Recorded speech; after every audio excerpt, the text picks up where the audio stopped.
శ్రీకృష్ణుడంట సత్యభామ, ఇటు రుక్మిణీదేవి ఇద్దరితోని కలిసి వేణుగోపాల స్వామిగా పిలిపించుకుంటున్నాడు అనమాట.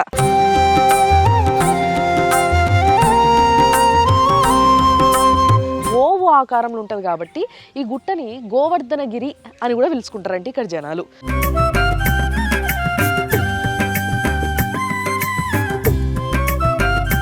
ఆ శ్రీకృష్ణుడు నేను ఇక్కడ వెలిసినా అని కానీ ఉన్నా అని కానీ ఎవ్వరికి చెప్పకు ప్రాణాలు పోతాయి అన్నాడట.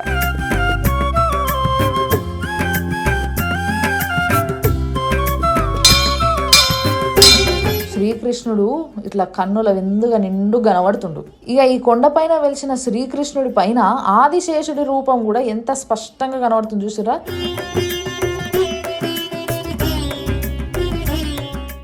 నమస్తే, వందేళ్ల ఆలయం సనాతన వైభవానికి స్వాగతం.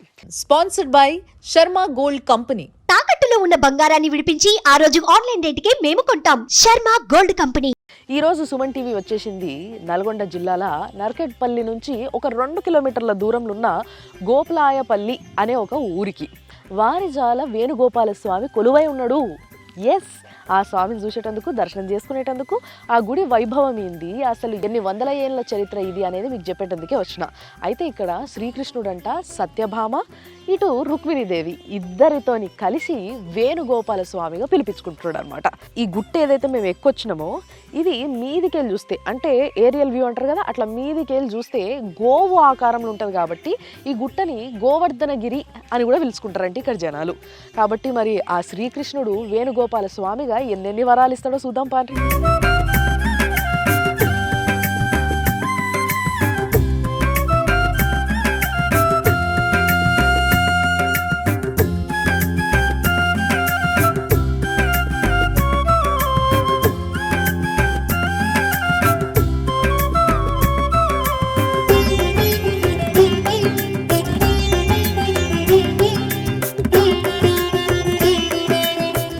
ఎంత పెద్దగా విశాలంగా ఉందంటే మొత్తం లోపల కూడా చెట్లు, అక్కడక్కడ శ్రీకృష్ణుడి విగ్రహాలు, ఆంజనేయ స్వామి గుడి అండ్ ఈ మధ్యలో ధ్వజస్తంభం.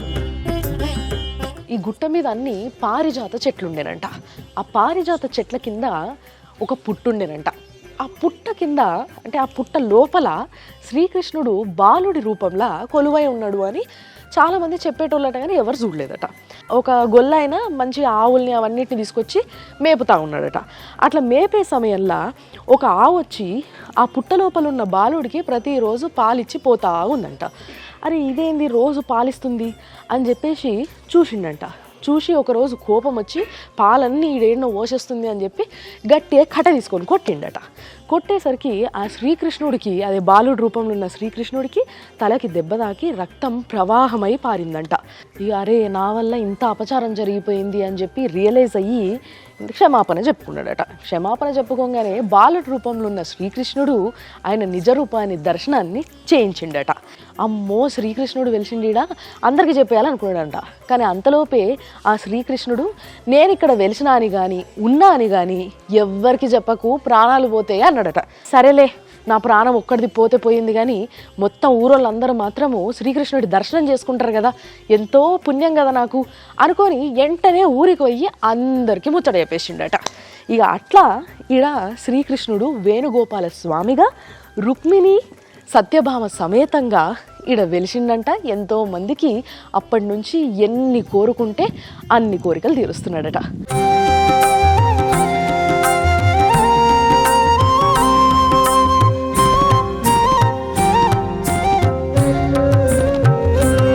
వేణుగోపాల స్వామి బాగానే ఉంది, కానీ వారిజాత వేణుగోపాల స్వామి అని ఎందుకు అంటున్నారు? ఆ ముచ్చట కదా మనం తెలుసుకోవాలి. వారిజాలం వేణుగోపాల స్వామి అనే పేరు ఎట్లొచ్చింది అని అంటే, నేను చెప్పిన కదా ఈ గుట్ట మీద అన్ని పారిజాత చెట్లు ఉండేటివట. ఆ పారిజాత చెట్లని ఇంతకుముందు, అంటే మామూలుగా దాన్ని ఆరిజాత చెట్లు అనేటోళ్ళు, అంటే పారిజాతాన్ని ఆరిజాతాలు అనేటోళ్ళు అన్నట్టు. అది వాడుక భాషలో మెల్లమెల్లగా వారిజాత అయిపోయింది అన్నట్టు. ఆయన లీలలు, ఆయన మహిమలు ఇవన్నిటికీ జనాలందరూ కూడా ఎన్నో మొక్కులు మొక్కి అవన్నీ చెల్లించుకోనికి వచ్చి ఇప్పటికీ కూడా ఈ గుడి మెల్లమెల్లగా ఎన్నో వందల చరిత్ర ఉన్నప్పటికీ ఎన్నోసార్లు రెనోవేట్ చేసుకుంటా చాలా డెవలప్ చేసిండ్రు.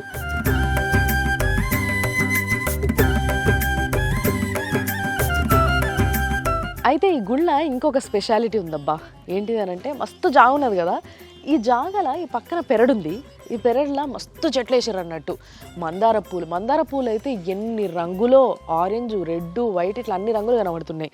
సో మందార పూలు, పారిజాత పూలు, నందివర్ధనం పూలు, చామంతి పూలు, ఇట్లా అన్ని పూలు ఇన్నే వేసుకొని రోజు ఈ చెట్ల నుంచి వచ్చే పూలనే స్వామివారి అలంకరణ కోసం వాడతారట.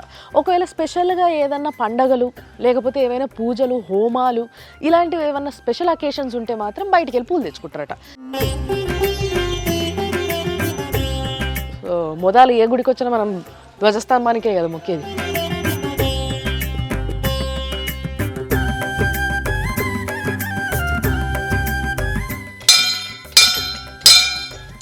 స్వయంభూ వేణుగోపాల స్వామి కొండపైన వెలిసిన ఆనవాళ్ళు ఎంత మంచిగా కనబడుతుంది చూసిండ్రా. చందనంతోని అలంకరణ చేసిండ్రు. శ్రీకృష్ణుడు ఇట్లా కన్నుల విందుగా నిండు కనబడుతుండు. ఇక ఈ కొండపైన వెలిసిన శ్రీకృష్ణుడి పైన ఆదిశేషుడి రూపం కూడా ఎంత స్పష్టంగా కనబడుతుంది చూసిరా. అది మనకు కనిపించాలనే అట్లా మళ్ళా దానికి ఇట్లా అని పడగలు కుంకుమతోని వేసిండ్రు వాళ్ళు. అట్లనే శ్రీకృష్ణుడు, సత్యభామ, రుక్మిణీదేవి సమేతంగా ఉత్సవ విగ్రహాలు కూడా ముందుగాల కనబడుతున్నాయి చూస్తురా. ఇక గర్భగుడి పక్కనే ఆ దేవునికి కుడి దిక్కేమో గోదాదేవి అమ్మవారు ఉన్నది. ఇటు ఎడమ సైడ్ ఏమో మొత్తం ఆల్వార్ సన్నిధి మొత్తం కనబడుతున్నది.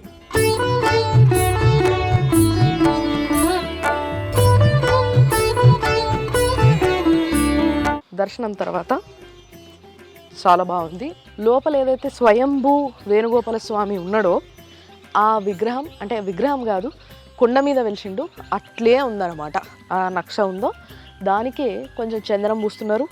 ఎవ్రీ ఫ్రైడే మాత్రమే ఆ చందనాన్ని చేంజ్ చేస్తూ ఉంటారంట. సో మురళి పెట్టుంది చేతిలో, అండ్ కింద పాదుకలు కూడా ఉన్నాయి. సో అక్కడనే పూజ జరుగుతుంది, మనం అందరం కూడా వచ్చి మొక్కుకోవచ్చు. అండ్ ఈ గుట్ట కూడా చాలా పెద్ద ఉంది. నేను చెప్పినట్టు ఇందాక మీదికి వెళ్ళి చూస్తే ఏరియల్ వ్యూలా ఇది గోవు షేప్లు ఉంది కాబట్టి గోవర్ధనం అని కూడా అంటారంట, గోవర్ధన గిరి అని కూడా అంటారంట దీన్ని. సో ఇక్కడ స్వయంభూ శివుడు, ఇష్టకామేక్షివుడు ఉందంటే పైన. సో మనం చూడాలనుకుంటే ఆడికి కూడా పోయి చూడొచ్చు. సో మీరు ఒకవేళ వచ్చినప్పుడు ఇక్కడ దర్శనం, అక్కడ దర్శనం అన్నీ చేసుకొని కొంచెం టైం తీసుకొని రండి.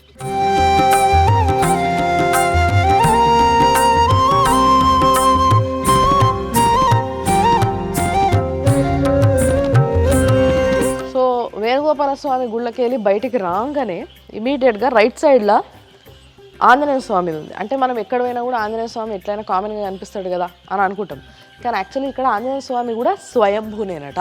అందుకోసమే మీరు చూసినట్టయితే అది వెనకాల కూడా గుండు, ఆ గుండు మీదనే వెలిసిండు అన్నట్టు. ఆ వెలిసిన ఆంజనేయ స్వామికే మొత్తం చందనం పూసిండ్రు, పూజలు చేస్తున్నారు. సో ఇక్కడ ఏ దేవుడిని చూసినా కూడా స్వయంభూనే. అంటే ఇట్లా స్వయంభూ ఇంతమంది దేవుళ్ళని ఒక్క జాగాలో దర్శనం చేసుకోవాలంటే చాలా అదృష్టం ఉండాలి.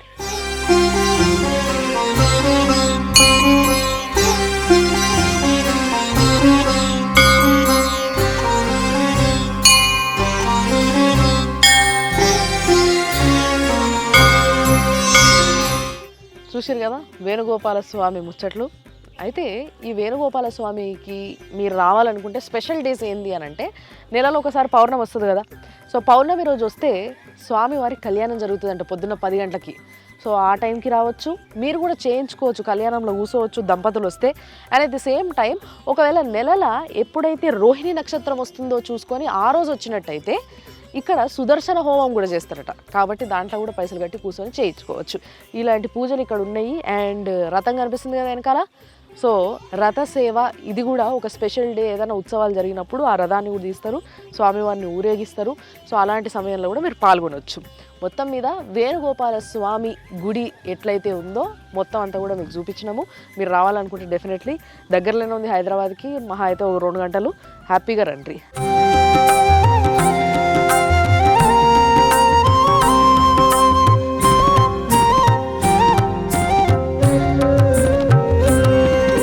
దగ్గర నుంచి మాకు అంత దూరంలో ఒక గుడి కనబడుతుంది. ఎంత పైకి ఉందో అసలు అడ్వెంచరస్ ట్రిప్ అని చెప్పారు ఒకవేళ ఆ గుడి ఎక్కితే. కాబట్టి మేము ఏమనుకుంటున్నామంటే ఇవాళ ఆల్రెడీ చాలా టైం అయిపోయింది. సో ఆ గుడి అక్కడ కూడా స్వయంభూ లింగం ఉందంట, ఇష్టకామేశ్వరి అంటే మన ఇష్టంగా మనం ఏదైతే కోరుకుంటామో అది తీర్చే అమ్మవారు. సో ఆ ఇద్దరు దేవుళ్ళు అక్కడ కొలువై ఉన్నారంట, స్వయంభూ. కాబట్టి ఆ గుడి ఎట్లుంది, ఆ గుడి విశేషాలు ఏంది, ఇవన్నీ నేను చేస్తా. మీకు చూపిస్తా.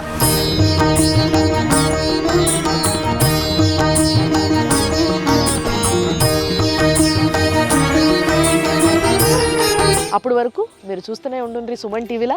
తెలుసు కదా మీకు, ఇది 100 ఏళ్ల ఆలయం, సనాతన వైభవం. Sponsored by Sharma gold company. చూస్తూనే ఉండండి.